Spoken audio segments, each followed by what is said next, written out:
بسم اللہ الرحمن الرحیم۔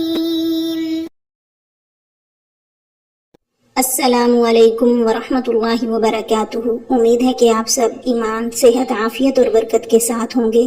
آج ہم سبق نمبر 38 کو پڑھیں گے، جس کا عنوان ہے ایجاز اور اتناب کی قسمیں۔ تو سب سے پہلے عبارت اور ترجمہ، اس کے بعد انشاءاللہ تفصیل پڑھیں گے۔ اقسام الایجاز: الایجاز اما ان يكون بتضمن العبارة الكثيرة معاني كثيرة وهو مركز عناية البلغاء وبه تتفاوت أقدارهم، ويسمى إيجاز قصر نحو قوله تعالى ولكم في القصاص حياة، وإما أن يكون بحذف كلمة أو جملة أو أكثر مع قرينة تعين المحذوف، ويسمى إيجاز حذف، فحذف الكلمة كحذف لا في قول امرئ القيس فقلت يمين الله أبره قائدا ولو قطعوا راسي لديك وأوصالي، وحذف الجملة كقوله تعالى وإن يكذبوك فقد كذبت رسل من قبلك أي فتأتي واصبر، وحذف الأكثر نحو قوله تعالى فأرسلوني يوسف أيها الصديق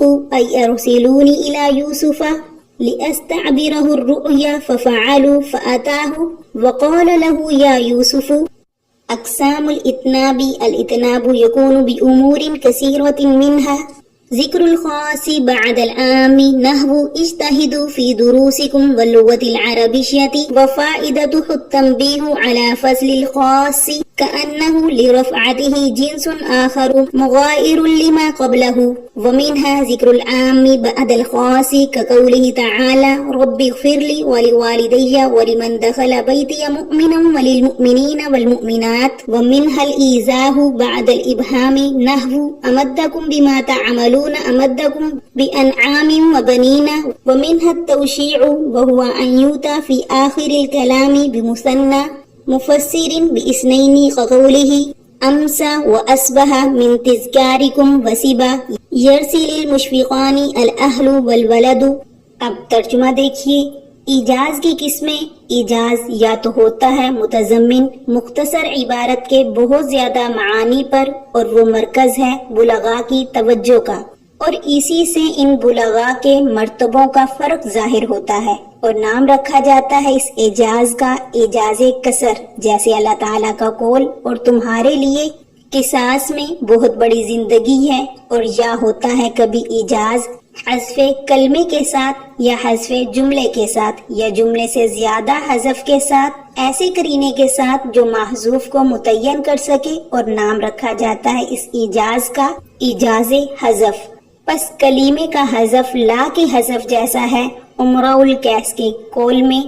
پس میں نے کہا اللہ کی قسم ہمیشہ میں بیٹھا رہوں گا اگرچہ وہ لوگ تمہارے سامنے میرا سر اور میرے جسم کے تمام جوڑوں کو کاٹ دیں۔ اور حذف جملے کی مثال جیسے اللہ تعالیٰ کا قول اور اگر وہ آپ کو جھٹلاتے ہیں پس تحقیق آپ سے پہلے بہت سے رسول جھٹلائے گئے، یعنی آپ مایوس نہ ہوں اور صبر کریں۔ اور حذف اکثر کی مثال جیسے اللہ تعالیٰ کا قول فَأَرْسِلُونِي يُوسُفُ أَيُّهَا الصِّدِّيقُ،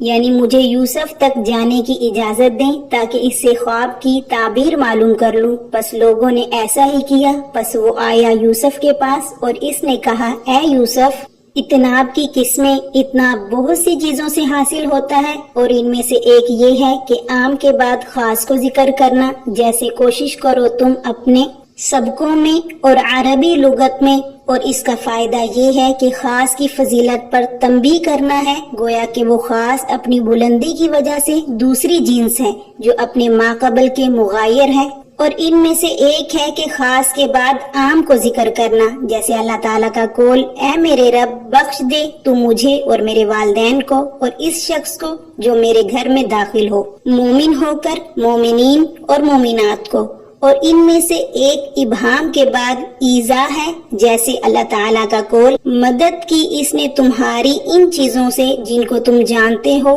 مدد کی اس نے تمہاری چوپائیوں اور بیٹوں کے ساتھ۔ اور ان میں سے ایک توشیع ہے، اور وہ یہ ہے کہ کلام کے آخر میں تثنیہ لایا جائے جس کی تفسیر دو افراد سے کی جائے، جیسے اس کا قول ہے صبح اور شام تمہاری یاد میں بے قرار رہتا ہے اور رحم کرتے ہیں مجھ پر عشق میں، دو شفیق یعنی اہل اور اولاد۔ اب تفصیل دیکھیے، الایجاز، تو یہاں سے ایجاز کی قسموں کو بیان کیا جا رہا ہے، جس کی تفصیل یہ ہے کہ ایجاز کی دو قسمیں ہیں، ایجاز کسر اور ایجاز حذف۔ تو ایجاز کسر یہ ہے کہ عبارت مختصر اور معنی زیادہ ہوں، جیسے کہ وَلَكُمْ فِي الْقِصَاصِ حَيَاةٌ يَا أُولِي الْأَلْبَابِ، تو اس آیت میں الفاظ تو بہت مختصر ہیں مگر وہ اپنے اندر معنی کثیر لیے ہوئے ہیں، اس طریقے سے کہ اس آیت میں قصاص کا حکم بیان کیا گیا ہے، اس کے بعد یہ فرمایا گیا کہ تمہارے لیے اس قانون قصاص کے نفاذ میں جانوں کا بڑا بچاؤ ہے، کیونکہ اس قانون کے اجرا کے خوف سے لوگ قتل کے ارتکاب سے ڈریں گے۔ اور آیت کریمہ کا مطلب یہ بھی ہو سکتا ہے کہ حکم قصاص قاتل کے حق میں باعث حیات اخروی ہے، اور ایجاز حذف یہ ہے کہ کسی جملے میں کوئی کلمہ یا جملہ یا جملے سے زائد کو حذف کر دیا جائے اور جملے میں ایسا قرینہ بھی موجود ہو جو محذوف کو متعین کر دے۔ کلمے کی حذف کی مثال کو مصنفین نے ایک شعر سے بیان کیا ہے، جیسے کہ فَقُلْتُ يَمِينُ اللَّهِ أَبْرَهُ قَائِدًا وَلَوْ قَتَهُ الرَّاسِي لَدَيْكَ وَأَوْصَالِ، تو اس شعر میں ابرہ بمعنی لا ابرہ ہے اور قرینہ متعین کر رہا ہے کہ محذوف کلمہ لا ہے، کیونکہ ابرہ فعل مضارع ہے اور ناقص ہے، یعنی افعال ناقصہ میں سے ہے، اور فعل ناقص ماضی پر ما آتا ہے جیسے ما بارحہ، اور فعل ناقص مضارع پر لا آتا ہے جیسے لا ابرہ،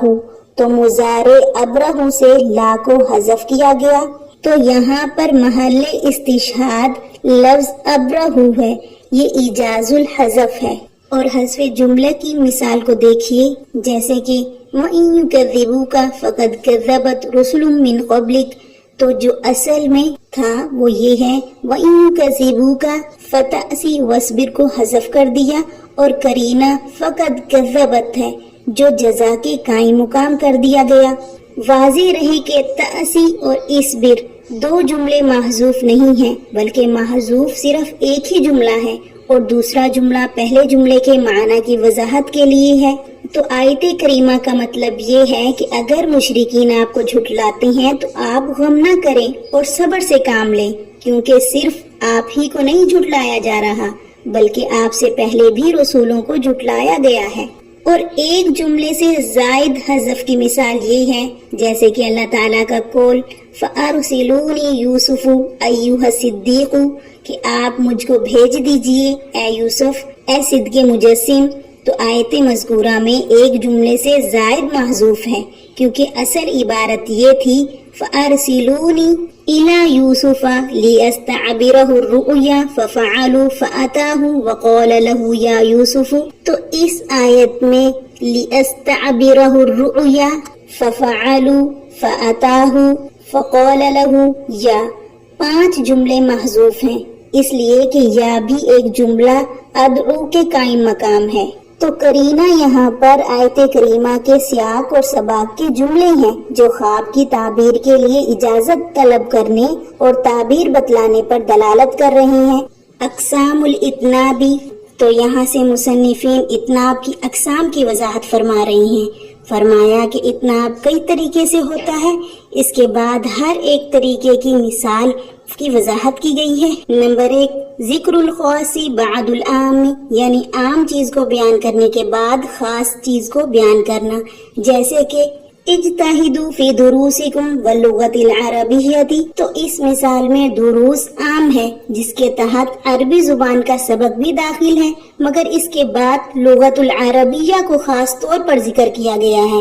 یعنی ذکر الخاص بعد العام ہے۔ تو قرآن کریم کی آیت حافظوا علی الصلوات والصلاۃ الوسطی، اس میں صلاۃ عام ہے اور صلاۃ الوسطی خاص ہے۔ اس کا فائدہ یہ ہے کہ خاص کی فضیلت پر تنبیہ ہو جاتی ہے، گویا کہ وہ اپنی فضیلت اور بلندی کی وجہ سے دوسری جنس ہے جو پہلے کے مغایر ہے، اس لیے کہ خاص کا عطف کیا گیا ہے عام پر، اور عطف مغایر کا تقاضا کرتا ہے۔ اور دوسری قسم ہے ذکر العامی بعد الخاص، یعنی خاص چیز کو بیان کرنے کے بعد عام چیز کو بیان کرنا، جیسے کہ رب اغفر لی ولوالدی ولمن دخل بیتی مؤمنا وللمؤمنین والمؤمنات۔ تو اس آیت میں مومنین مومنات عام ہیں، جس میں وہ سب داخل ہیں جس کا پہلے ذکر ہو چکا، یعنی متکلم، والدین وغیرہ،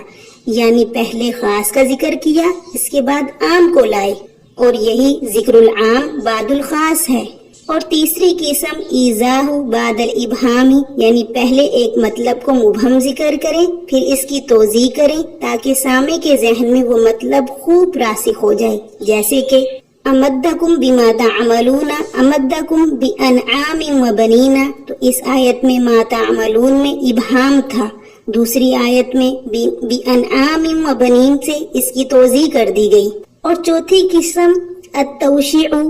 یعنی آخر کلام میں کوئی ایسا صیغہ تثنیہ لایا جائے جس کی تفسیر بذریعہ عطف دو افراد سے کی جائے، جیسے کہ شاعر کا یہ شعر امسا و اصبح من تذکارکم وسبا یرسی للمشفقان الاہل والولد۔ تو اس شعر میں محل استشہاد المشفقان الاہل والولد ہے۔ تو المشفقان کلام کے آخر میں ہے، تثنیہ کا صیغہ ہے، اور اہل والولد سے اس کی وضاحت کی گئی ہے۔ تو واضح رہے کہ توشیع صرف تثنیہ ہی کے ساتھ خاص نہیں ہے، بلکہ دو سے زائد میں بھی یہ صورت پائی جا سکتی ہے۔ آج کے سبق سے متعلق کچھ سوالات ہیں، وہ نوٹ فرما لیجئے۔ سوال نمبر 1، ایجاز کی کتنی قسمیں ہیں اور کون کون سی ہیں؟ سوال نمبر 2، امثلہ ذیل میں ایجاز کی قسموں کی نشاندہی کریں۔ نمبر 1، وَلَكُمْ فِي الْقِصَاصِ حَيَاةٌ۔ نمبر 2، یا ربی۔ نمبر 3، وَإِن يُكَذِّبُوكَ فَقَدْ كُذِّبَتْ رُسُلٌ مِّن قَبْلِكَ۔